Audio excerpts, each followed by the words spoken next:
This is the new BMW M4 CSL. It is BMW M Division's 50th birthday present to itself, and it could well be the best M car BMW has ever built. In this video, I'm going to tell you exactly why, because I'm Matt Watson, and you're watching CarWow. Buy, sell, CarWow. This new M4 CSL is essentially the spiritual successor to the E46 M3 CSL, and actually I went to the original unveiling of that car, and they gave all journalists this little kind of carbon fibre roof. It was like a miniature version of what the car had, because a carbon fibre roof, that was the first time you got one on an M3. I actually sold that thing on eBay for about 300 quid. Probably wasn't supposed to do that, but I did. For the M4 CSL though, BMW has upped their carbon fibre game. Obviously the standard car gets a carbon fibre roof, so they had to go quite a bit beyond that. So the new car has a carbon fibre bonnet, and bits of the paintwork are exposed so you can see the weave underneath. You've got a carbon fibre front splitter, carbon fibre side skirts, you've got a carbon fibre boot lid, and on that boot lid is a ducktail spoiler, just like the ducktail spoiler on the M3 CSL. There are some other changes for the M4 CSL. For instance, the grille has less veins in it than the standard car. There's also red accents around the grille itself, on the side skirts and on the bonnet. And BMW are actually using their old BMW M badge design around the BMW logo on the bonnet and elsewhere on the car, like they use on the old 3-litre CSL Batmobile. Finally, the changes are completed by some new brake light designs, which have a sort of ribbon effect to them. Yellow in the headlights, just like on the M5 CS, and some exclusive paint schemes, such as this frozen Brooklyn Grey. Underneath that carbon fibre bonnet is the same 3-litre twin-turbo straight six you get in a normal M4 competition. However, BMW have fiddled with the car's ECU to increase boost pressure. As a result, you get 550 horsepower instead of the standard competition's 510 horsepower. Torque is the same, 650 newton meters. However, the M4 CSL holds onto its peak torque for 450 revs longer. That engine sends power to the rear wheels only. There is no X-Drive version of the CSL, and the gearbox is the same as in the standard M4, so it's an 8-speed ZF with a torque converter, but it does have launch control. Just like the standard car, you've got a switchable exhaust system which you can make louder, and the back box on the CSL is made out of titanium, which helps save weight but also increases the sound quality.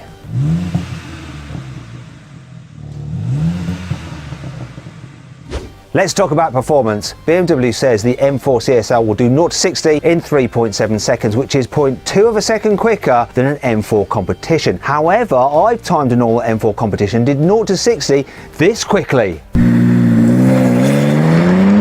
Wow, that hooked up really well for a rear-wheel drive car only. Wow! 3.66 to 60! So I'm predicting that this M4 CSL will do 0 to 60 in 3.5 seconds.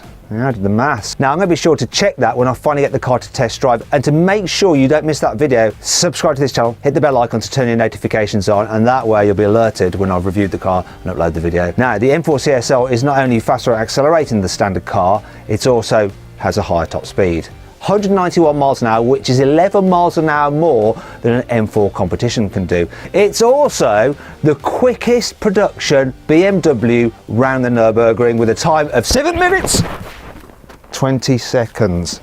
Never ever mention the Nürburgring, Matt, you know what happens. Is the question old?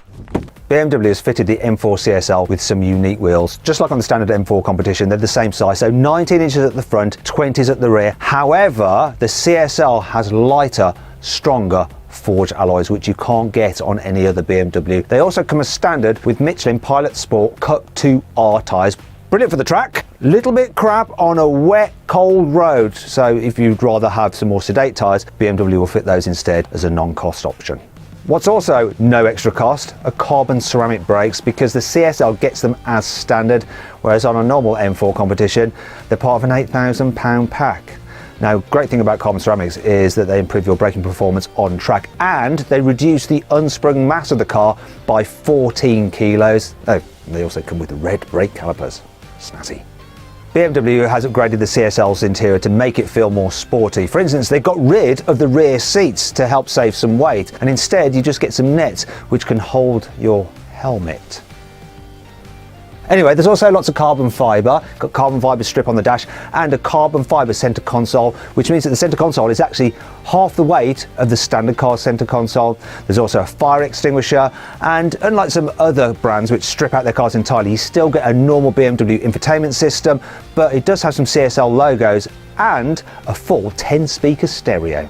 Changes to the M4 CSL aren't just about the looks or the engine's performance or the brakes, it's also about the handling. So BMW has reworked the suspension. Also, the car sits 8mm lower to the ground. There's stiffer anti-roll bars. They've also altered the geometry on the car. There's more camber on the front wheels, so they'll give you slightly better cornering grip. And the shock tower brace is beefier to make the car more rigid. Meanwhile, at the back, they've just removed the bushings between the subframe and the body, so it's just hard mounted. So the ride is probably going to be a little bit firmer than on the standard car. They do still, like the standard car, get adaptive dampers. To help keep you in place when you're making the most of those suspension upgrades, the CSL comes with some sporty bucket seats. The design is very similar to the ones that you get on the M3 and the M4 competition as an option, and I love those seats on my M3 competition. However, the ones in the M4 CSL, the backrest doesn't move. You can't even flop it forward to allow access to the rear, but then I suppose you don't need to go in there apart from to fiddle with your helmet.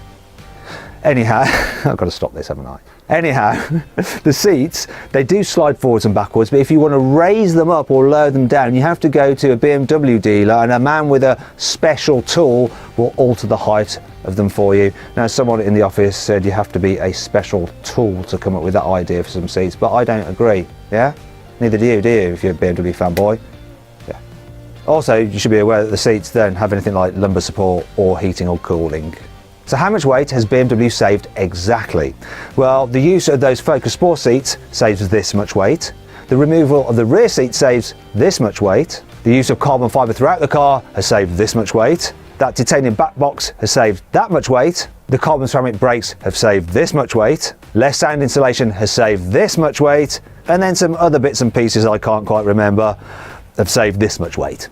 That means, in total, the M4 CSL is this much lighter than the standard car. That's quite a saving. For some reason, for the M4 CSL, BMW has removed the rear cross traffic alert and self-parking systems, though you can pay extra to have them added back in. However, they have thrown in for free the M-Drive Professional Pack, which is optional on the M4 competition, which includes the M traction control system, which allows you to alter the sensitivity of the traction control. Normally it has 10 different settings, and with the M4 CSL it still has 10 different settings, and the first 5 settings are the same as on the normal M4 competition. However, the last 5 settings, which go towards the off direction, are different. They allow a bit more slip angle, a bit more fun, though just like with the M4 competition, you can turn everything off if you just want to do it yourself. You've got to be careful though, you don't want to be crashing your M4 CSL, because if you write it off, you might find it hard to get another one. Only 1,000 will ever be built, and only 100 are coming to the UK, so it's going to be rare.